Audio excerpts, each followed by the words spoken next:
Assalamualaikum warahmatullahi wabarakatuh. Kembali lagi dengan saya dalam bahasa Arab sehari-hari. Kaifa halukum? Semoga kalian semua baik-baik saja. Kali ini saya akan menyampaikan tentang salah satu hal yang sangat penting dalam percakapan bahasa Arab ataupun dalam bahasa Arab, yaitu tentang dzorob. Baik itu dzorob zaman maupun dzorob makan. Nah, apa sih itu dzorob zaman ataupun dzorob makan? Nah, kita lihat pengertiannya menurut jurumiyah. Dzorob zaman dalam jurumiyah yaitu huwasmus zamanil mansubu bitakdiri fi. Dzorob zaman ialah isim yang menunjukkan waktu zaman yang i'robnya dinasobkan dengan memperkirakan makna fi. Makna fi-nya itu adalah pada atau dalam ya. Dzorobuz zamani huwasmus zamanil mansubu bitakdiri fi. Dzorob zaman ialah isim yang menunjukkan waktu itu atau zaman. Jadi artinya zaman itu adalah waktu. Ya, zaman itu adalah waktu. Yang i'robnya dinasobkan dengan memperkirakan makna fi. Maknanya fi itu pada atau dalam. Jadi mengandung makna fi, maknanya pada atau dalam. Nah, berarti kita lihat bisa disebut dzorob zaman. Dari pengertian ini kita bisa memahami dzorob zaman itu, yang bisa disebut dengan dzorob zaman itu syaratnya yaitu yang pertama ialah harus menunjukkan waktu, ya. Yang kedua, i'robnya dinasobkan, dan yang ketiga itu mengandung atau memperkirakan makna fi. Jadi kesimpulannya dzorob zaman dia itu harus menunjukkan waktu, yang pertama. Nah, yang kedua harus beri'rob nasob. I'robnya harus nasob. Yang ketiga mengandung makna fi. Tadi makna fi itu artinya di dalam atau pada.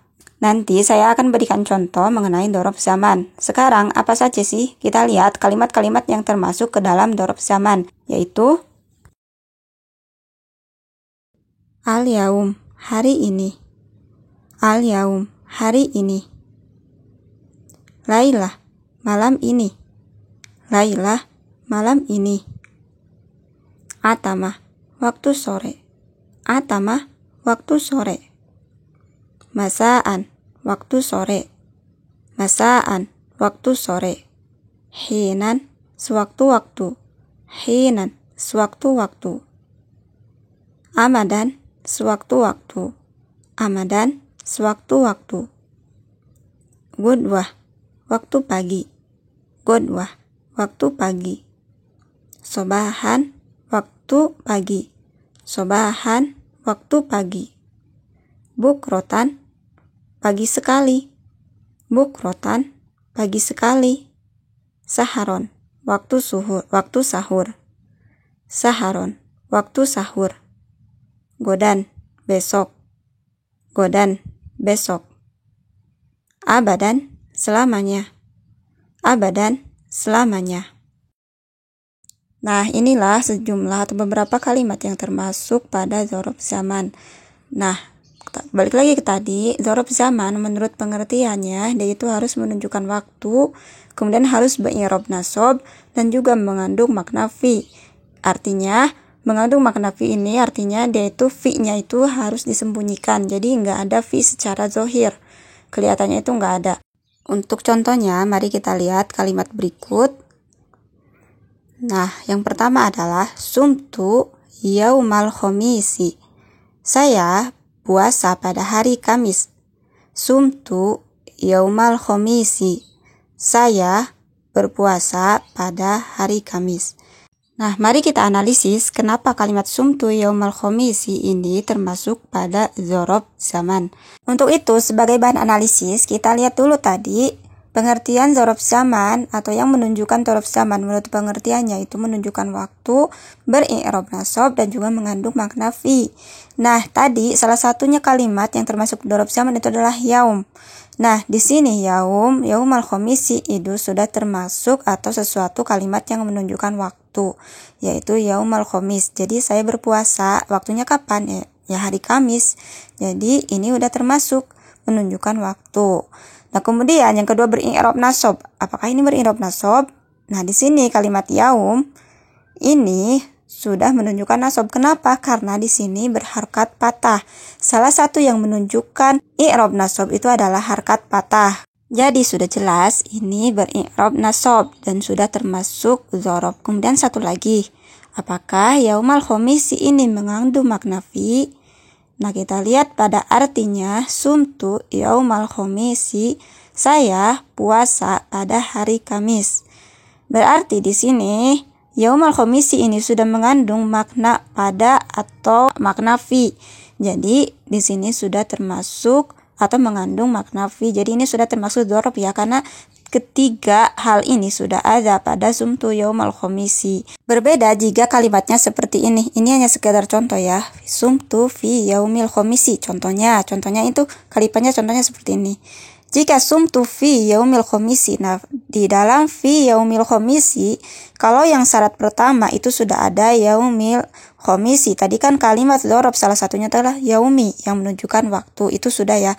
Tapi di sini tidak mengandung makna fi, atau mengandung makna fi cuman tidak disembunyikan karena fi-nya itu terlihat atau secara zahir ditulis di dalam kalimat fi yaumil khomisi.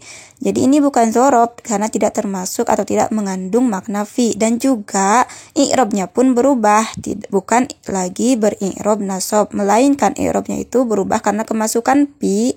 Karena tadi kemasukan fi, jadi yaumnya itu menjadi yaumi, bukan yauma lagi, karena fi itu salah satu huruf jar yang menjerkan atau mengkhafatkan. Jadi bukan nasab jadi khafat lagi. Jadi fi yaumil khomisi sudah jelas ini bukan dzaraf zaman, meskipun dia itu kalimatnya termasuk kalimat, salah satu kalimat dari dzaraf zaman yaum dan juga menunjukkan waktu, tetapi tidak beri'rab nasab dan fi-nya itu terlihat secara zahir, tidak ditakdirkan, maka ini bukan dzaraf zaman. Kemudian kita lihat contoh yang lain. Nah, contoh yang lainnya ini. Adhabu ilal madrasati sobahan. Saya pergi ke sekolah pada waktu pagi. Adhabu ilal madrasati sobahan. Saya pergi ke sekolah pada waktu pagi. Nah, di sini mana sih dzaraf zamannya? Dzaraf zamannya yaitu sobahan, pada waktu pagi. Sobahan itu kalimat, salah satu kalimat yang menunjukkan pada dzaraf zaman atau pada zaman, pada waktu, dan juga i'rabnya itu nasab. Kemudian ada mengandung huruf pi, pada waktu pagi. Nah, kemudian contoh selanjutnya lagi, satu lagi, sadhabu ila suqi masaan. Saya akan pergi ke pasar pada sore hari, pada waktu sore. Sadhabu ila suqi masaan. Saya akan pergi ke pasar pada waktu sore. Masaan juga sama ya, kayak seperti yang tadi analisisnya. Dari penjelasan tersebut dan dari ketiga contoh ini tentang dzaraf zaman, kalian insya Allah saya yakin sudah pasti bisa membedakan atau menganalisis jika nanti kalian bertemu dengan kalimat yang seperti ini dalam buku, ataupun kalian mengharuskan membuat atau membuat kalimat mengatakan sesuatu dalam percakapan bahasa Arab sehari-hari, kalian sudah bisa mengidentifikasi bahwa kalimat yang seperti ini adalah dzaraf. Selanjutnya adalah dzaraf makan. Apa sih itu dzaraf makan? Dzaraf makan adalah dzarful makani huwasmul makanil mansubu bitakdiri fi. Dzaraf makan ialah isim yang menunjukkan tempat yang i'rabnya nasab, yang i'rabnya dinasobkan dengan memperkirakan makna fi. Dzaraf makan adalah huwasmul makanil mansubu bitakdiri fi. Dzaraf makan ialah isim yang menunjukkan tempat, atau makan itu artinya tempat ya, yang i'rabnya dinasobkan dengan memperkirakan makna fi. Dengan demikian sama seperti kalau dzaraf zaman itu kan sama tadi isim yang menunjukkan waktu. Nah, kalau dzaraf makan ialah isim yang menunjukkan tempat, kemudian dia itu harus i'rabnya nasab dan juga mengandung makna fi. Kemudian kita tarik dulu yang tadi sebelum kita kasih contoh apa sih perbedaan antara dzaraf makan dan dzaraf zaman.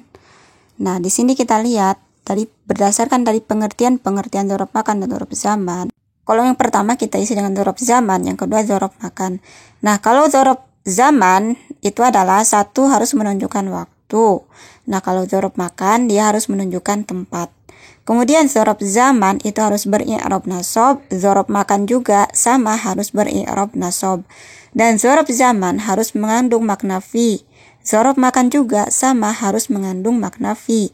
Dengan demikian perbedaannya itu hanya di nomor pertama, yaitu kalau zorof zaman dia harus menunjukkan waktu dan zorof makan dia harus menunjukkan tempat. Namun beri'rab nasab dan juga mengandung makna fi-nya itu sama-sama, keduanya harus beri'rab nasab dan mengandung makna fi. Nah, dari sini kalian sudah paham, sudah tahu apa perbedaan dan persamaan di antara keduanya, di antara zorof zaman dan juga zorof makan.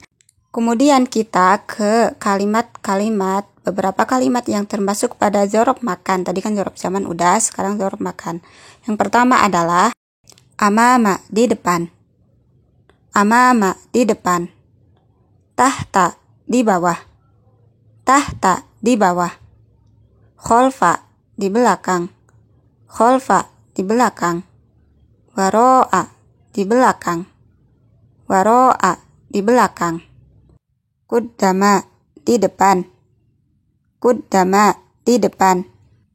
Huna, di sini. Huna, di sini.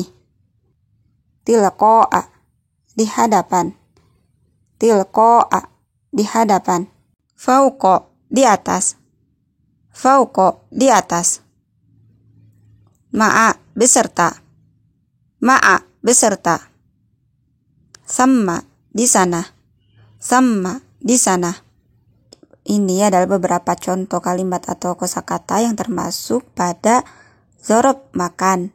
Adapun contoh kalimat dalam percakapan sehari-hari yaitu sebagai berikut. Ajlisu amamal fasli. Saya duduk di depan kelas. Ajlisu amamal fasli. Saya duduk di depan kelas. Nah, mana sih yang termasuk dengan zorof makan? Zorof makan yaitu nih amama. Amama ini adalah salah satu kosakata atau kalimat yang termasuk pada zorof makan, yaitu tempat di depan. Mana tempatnya? Di depan kelas. Ajlisu amamal fasli. Jadi di sini kan tadi harus i'rabnya nasab. Nah, di sini juga amama itu nasab, kemudian ditakdirkan dengan atau mengandung huruf fi, yaitu di depan kelas. Jadi sudah termasuk ya. Ajlisu amamal fasli, saya duduk di depan kelas. Kemudian baiti waro al masjid. Rumahku di belakang masjid. Baiti waro al masjid. Rumahku di belakang masjid. Nah, ini waro al masjid, di belakang masjid. Contoh lainnya, yajlisu Ahmad tahta syajarah. Ahmad sedang duduk di bawah pohon. Yajlisu Ahmad tahta syajarah. Ahmad sedang duduk di bawah pohon. Jalastu khalfal mudarris. Aku telah duduk di belakang guru. Jalastu khalfal mudarris. Aku telah duduk di belakang guru. Intaha. Alhamdulillah selesai sudah pembahasan tentang zorof beserta contoh-contohnya dan juga perbedaan dan persamaan tentang zorof. Semoga video ini dapat membantu khususnya bagi kita yang masih awam dan juga bagi untuk kita semua yang sedang belajar bahasa Arab. Jangan lupa untuk subscribe, like, share, juga komen di bawah serta tekan tombol loncengnya agar tidak ketinggalan video-video selanjutnya, dan juga untuk mendukung channel ini agar terus berkembang dalam men-share video-video tentang bahasa Arab. Terima kasih. Wassalamualaikum warahmatullahi wabarakatuh.